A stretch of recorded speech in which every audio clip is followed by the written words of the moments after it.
TV English, the solution for humanity. The same smile. Gaze right down at Rasulullah. They saw him climb down from here. Now we prophet of Allah, and in the sky was angel Ibraahim. He said, "Oh Muhammad, oh Rasulullah." And so he walked into Mecca. Alhamdulillahi Rabbil Alameen, wassalatu wassalam ala nabiyyina Muhammadin wa ala alihi wa sahbihi ajma'in. The methodology of the prophets in da'wah. Over the last 2 episodes, we looked at Nuh alayhi salatu wassalam. And the last thing that we talked about was to be aware of the tricks of the shaitan with regard to the people, and how people are misguided by following the leaders of misguidance amongst them, and how people are misguided by what other people think, and how people are misguided by their exaggeration in their love for the pious. And from the greatest examples of exaggeration in love for the pious is what we're going to talk about, insha'Allah ta'ala, in a few episodes' time, when we come to talk about Isa ibn Maryam alayhi salatu wassalam, and how the people of Isa, the followers of Isa, exaggerated regarding him. And the Prophet sallallahu alaihi wasallam said, "Do not exaggerate with regard to me like the children of Israel exaggerated with regard to Isa ibn Maryam alayhi salatu wassalam." And this is something that we took from the end of Surah Nuh, how the people are influenced by the callers to evil in the society, and how the shaitan tricks people through good things, their love of the pious, and how we must be aware of this and attempt to combat this in our da'wah, as Nuh alayhi salatu wassalam did. We now come to the second greatest of all of the prophets. After Muhammad sallallahu alayhi wasallam, and that is our father Ibrahim alayhi salatu wassalam. And Ibrahim, without any doubt, is the greatest of all of the prophets after our messenger Muhammad sallallahu alayhi wasallam. And he has a surah of the Quran named after him, Surah Ibrahim. And the life of Ibrahim is a long one with many, many lessons.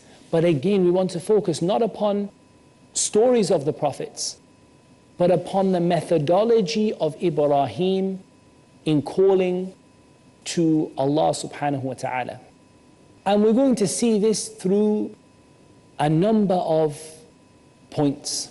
And the first one that I've chosen is the ayat in Surah Al-An'am, the 6th surah of the Quran, ayah number 74 onwards, when Allah Azza wa Jal said, وَإِذْ قَالَ إِبْرَاهِيمُ لِأَبِيهِ آزَرَ أَتَتَّخِذُ أَصْنَامًا آلِهَةً إِنِّي أَرَاكَ وَقَوْمَكَ فِي ضَلَالٍ مُبِينٍ وَكَذَلِكَ نُرِي إِبْرَاهِيمَ مَلَكُوتَ السَّمَاوَاتِ وَالْأَرْضِ وَلِيَكُونَ مِنَ الْمُوقِنِينَ.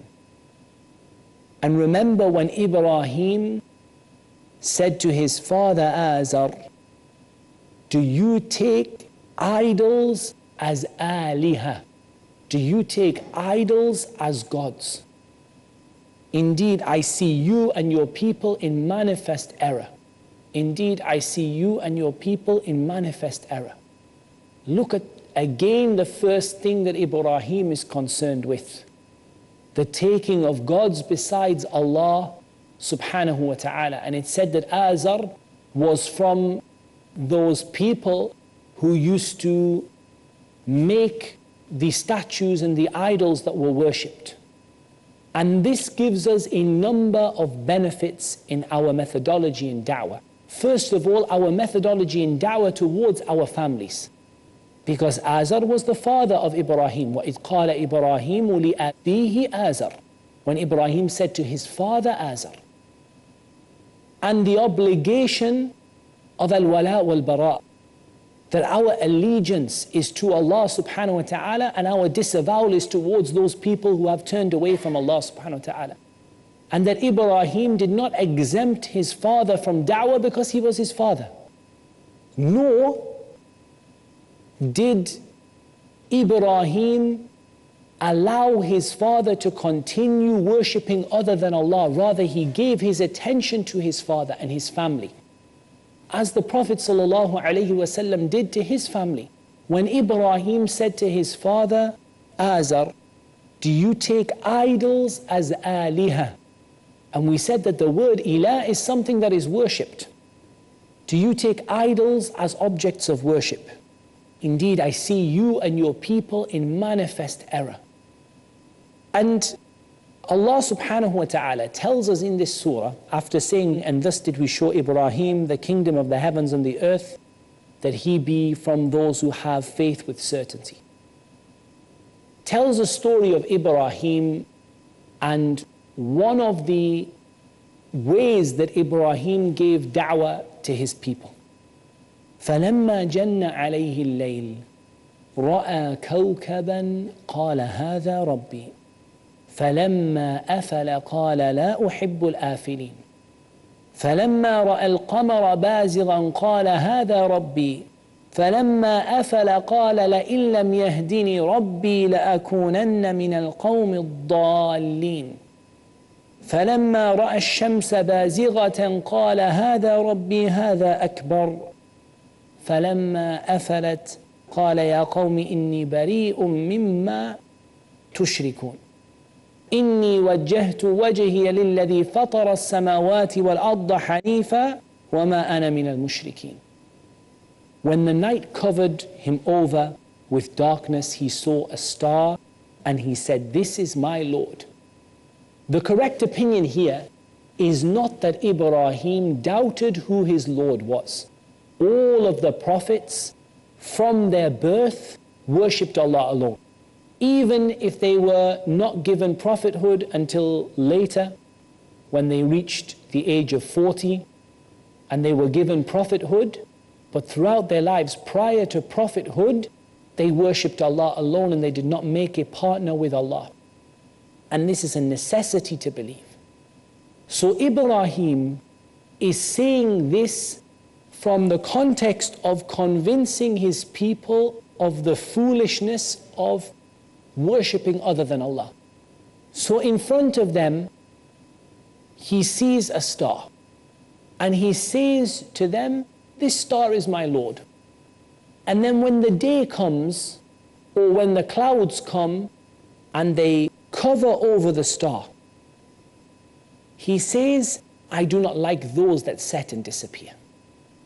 Because your Lord," and this is affirming the attributes of Allah subhanahu wa ta'ala. Allah Azza wa Jal is not there sometimes and not there other times.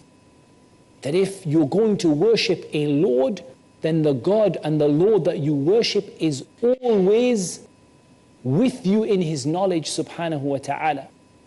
And He's not there sometimes and missing sometimes. And then he turned to the moon. And when he saw the moon come out with the full moon, he said, "This is my Lord." Because of course the moon is bigger. And then the moon disappears. With the coming of the day, the moon disappears. And when the moon disappeared, he said, "Unless my Lord guides me, I'm going to be from the people who are astray." He's showing his people the foolishness of what they believe. And then he sees the sun. And the sun is from the greatest of the creation of Allah subhanahu wa ta'ala. He says, "This must be my Lord. This is greater." Because it's greater than the stars. And it's greater than the moon. And it is the source of the light. And the source of what we need to live. And indeed, the light of the moon is just a reflection of the light of the sun. So surely this from the creation of Allah must be worth worshipping. And then when it set, he said, O my people, I am free from all that you join in partners with Allah. I have turned my face towards Him who created the heavens and the earth. Look at the reasoning that Ibrahim is getting them with. You people worship wood. The stars are greater than these bits of wood that you worship, or these bits of metal that you worship. Wallahu khalaqakum wa ma ta'malun. Allah created you and those idols that you make with your own hands and you worship them. And then he says, the stars are greater. I'll worship the stars. The stars disappear, they come and go. They're not always there. They're not always visible. Their effects are not always present in your life. So I'll worship the moon. The moon disappears and it takes its light from the sun. So surely the moon is greater than the stars, and the sun is greater than the moon. And the sun sets, and this is not from the attributes of Allah subhanahu wa ta'ala. And again, this is an example of reasoning with his people in a way to get them to understand the fact that Allah subhanahu wa ta'ala is the creator of the idols and the things that they worshipped besides him subhanahu wa ta'ala. Continue this discussion after the break. Till then, assalamu alaikum wa rahmatullahi wa barakatuh. The same star. Unity is strength. Unity that Allah Jalla wa Ala wanted us to establish. Unity is success. Salat al-Jama'ah is a reflection of the unity. Hatham al-Haddad. If we are not united, we are going to be sinful. The bond of brotherhood. To learn the art of differing, we need to realize that being united is something wajib. Strive for unity to make a difference from others in The Art of Differing. Tomorrow at 11 p.m. and repeat telecast at 12:30 p.m. Saudi Arabia on Peace TV.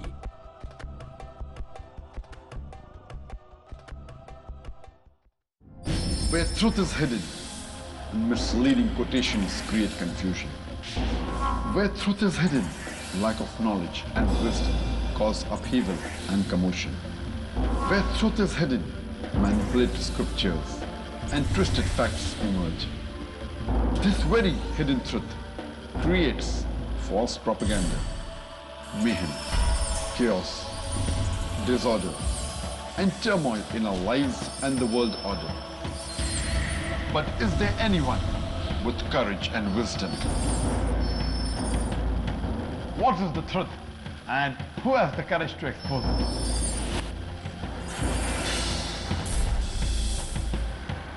Because it's your right to know the truth. Watch Truth Prevail and Lies Perish in Truth Exposed by Dr. Zakir Naik. Tonight at 9 p.m. and repeat telecast at 7:30 a.m. Saudi Arabia on Peace TV.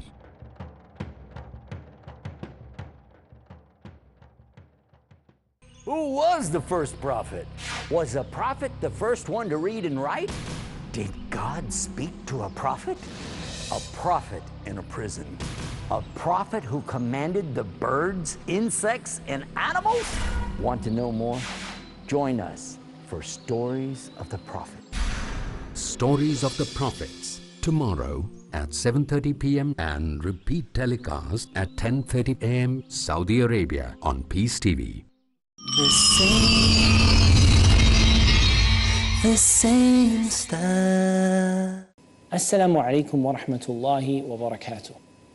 We're talking about the methodology of the prophets in da'wah. And again, on the topic of reasoning, we're talking about the reasoning that Ibrahim used with his people. And that Ibrahim called his people to Allah Azza wa Jal. And he saw that the problem his people had is that they were worshippers of idols.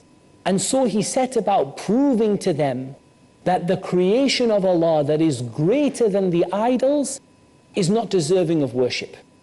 So the stars are greater than the idols. We are unable to create a star, but we're able to make idols, fashion out idols from wood. But the stars have an impact at night on a cloudless sky, and then at the other times you don't see them. The light of the sun blots out the light of the stars. The cover of the clouds blots out the light of the stars. And then he goes to the moon. And the moon is larger than the stars when we look at it. It's a bigger object. So why would we worship all of the little stars in the sky? We should instead worship the moon. And then the moon only takes its light from the sun, and it disappears when the light of the sun comes.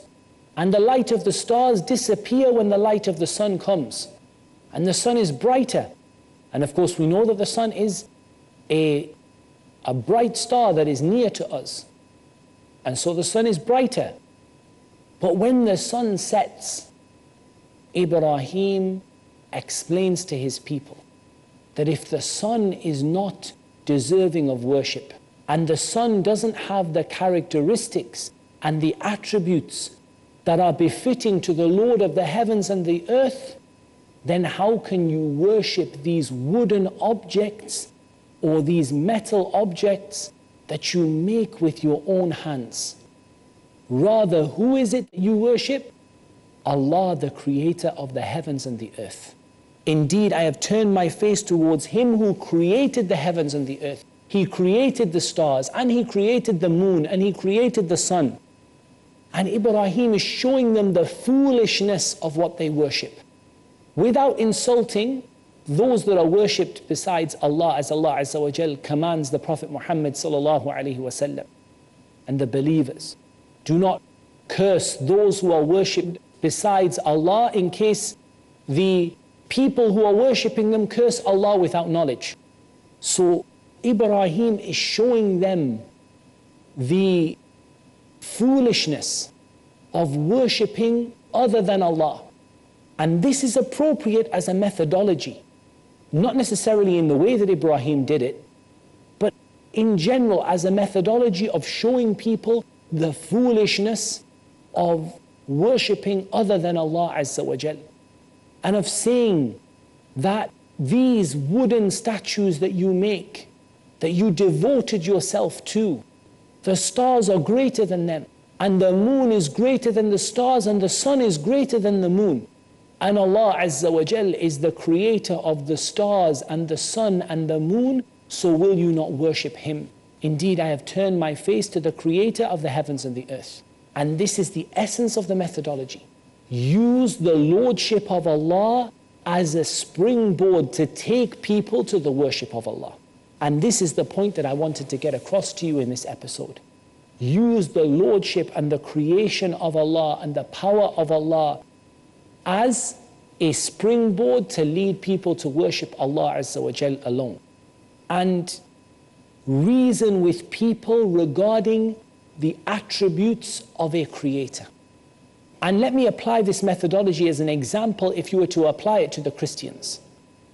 So you talk about Isa alayhi salatu wassalam.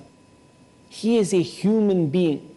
He walks on the earth. He eats food. He drinks. He cries. He prostrates. According to the Christians, he is nailed to a cross. So if we look at all of these aspects, are those aspects of a creator and a sustainer and a provider and the Lord of the heavens and the earth, or are those the aspects of a created being? Furthermore, if you look at Isa, there were created things greater in size and greater in power than Isa. The sun, the moon, the stars. Allah Azza wa Jal says the creation of the heavens and the earth is greater than the creation of mankind. So rather than worship Isa, why didn't you worship the sun? And if the sun sets, the sun too doesn't have the attributes of those things that are worshipped besides Allah subhanahu wa ta'ala. So there are two things we want to extract from this. Not necessarily this particular way of speaking, because this was appropriate to the people of Ibrahim. But now perhaps you say to the people, the stars are my Lord, they say, okay, I'll take the stars as lords, and they start worshipping the stars. And that's not the right thing to do, and that's not what we're saying to do here. But we're saying that the reasoning of Ibrahim was for two things. First of all, to show them that the thing that they worshipped, that there are other things in creation that by their definition are more deserving of worship than the things that they created. That by their definition are more deserving of worship than the things that they worship.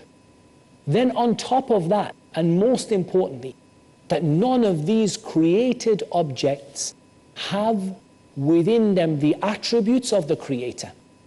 They set, they disappear. Their light is strong and sometimes weak. Sometimes the sun warms you and makes you hot, and sometimes the sun is too cold to have any effect. It's too far away, or there's too much cloud cover for it to have any effect on you. They aren't the attributes of a creator. They are the attributes of creation. Weakness and ineffectuality, being effective sometimes and being ineffective sometimes, and disappearing and being outclassed by other things. None of these are the attributes of Allah. And if you look at anything that is worshipped besides Allah, and you look at those people who worship things besides Allah, you will always see that the things that they worship have the attributes of creation and do not have the attributes of the Creator. And this is why Allah Azza wa Jal says at the beginning of Surah Al-Baqarah, الَّذِي جَعَلَ لَكُمُ الْأَرْضَ فِرَاشًا وَالسَّمَاءَ بِنَاءً وأنزل من السماء ماء فأخرج به من الثمرات رزقا لكم فلا تجعلوا لله أندادا وأنتم تعلمون. The one who made the earth for you as a bed stretched out, and the sky as a canopy, and sent down rain from the sky, and brought from it fruits as a provision for you. So do not make partners with Allah when you know. What do you know? You know that Allah is the one who has the attributes of perfection and lordship, and that Allah is your creator and your sustainer and your provider, and you know that none of the things that you worship have those attributes, and so you know that the only one deserving of worship is Allah subhanahu wa ta'ala. And again, we're not talking about copying the exact wording of Ibrahim. This is probably something that works once, it doesn't work again. The first time it's been done, it had the effect and it goes. But the purpose here, showing that the things that are worshipped besides Allah do not have the attributes of creator, of sustainer, of provider, rather they are weak. If you look at the gods that are worshipped, for example, listen to the story will tell you about their gods. This one got in an argument, and this one lost his head, and this one had this put onto him. These are not the attributes of a God. These are the attributes of creation.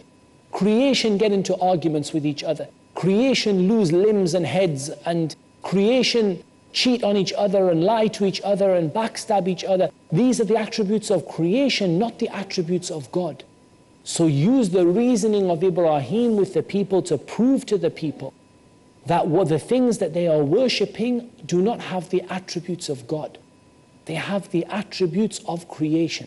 And that whatever things they are worshipping, there are greater aspects of creation than that. The heavens and the earth are greater than the creation of mankind. So for those who worship men, the heavens and the earth are greater. For those who worship wooden idols, the stars and the sun and the moon are greater. And yet they still don't have any attributes of deserving of worship. And if they don't have attributes deserving of worship, and if the angels don't deserve worship, and the prophets don't deserve worship, then we are left with the concept that only Allah subhanahu wa ta'ala, the creator of the heavens and the earth, deserves to be worshipped, and that none deserves to be worshipped but Him. And then at the end of this passage we see that Ibrahim does not suffice with this alone, this reasoning alone, and then leave them to understand who is Allah subhanahu wa ta'ala. Rather, Ibrahim makes a clear statement. The reasoning leads to a clear statement. I have turned my face towards Allah. And this is from the methodology of the prophets in da'wah. That when the prophets would use this reasoning and would explain to people the fallacy of what they were doing, they would follow it up with a clear statement and a clear alternative. O my people, worship Allah, worship Him alone. Because you can't leave the people in doubt and in confusion. And you can't leave the people thinking, well, if we're not going to worship the sun, maybe we should worship the sky. Maybe we should worship the grass. Rather, He went through that process with them, and when He proved to them the fallacy of worshipping the idols, He immediately called them to worship Allah Azza wa Jal alone. And this is part of the methodology of the Prophets in da'wah. And that's all we have time for. Till next time. Assalamu alaikum wa rahmatullahi wa barakatuh. The same moon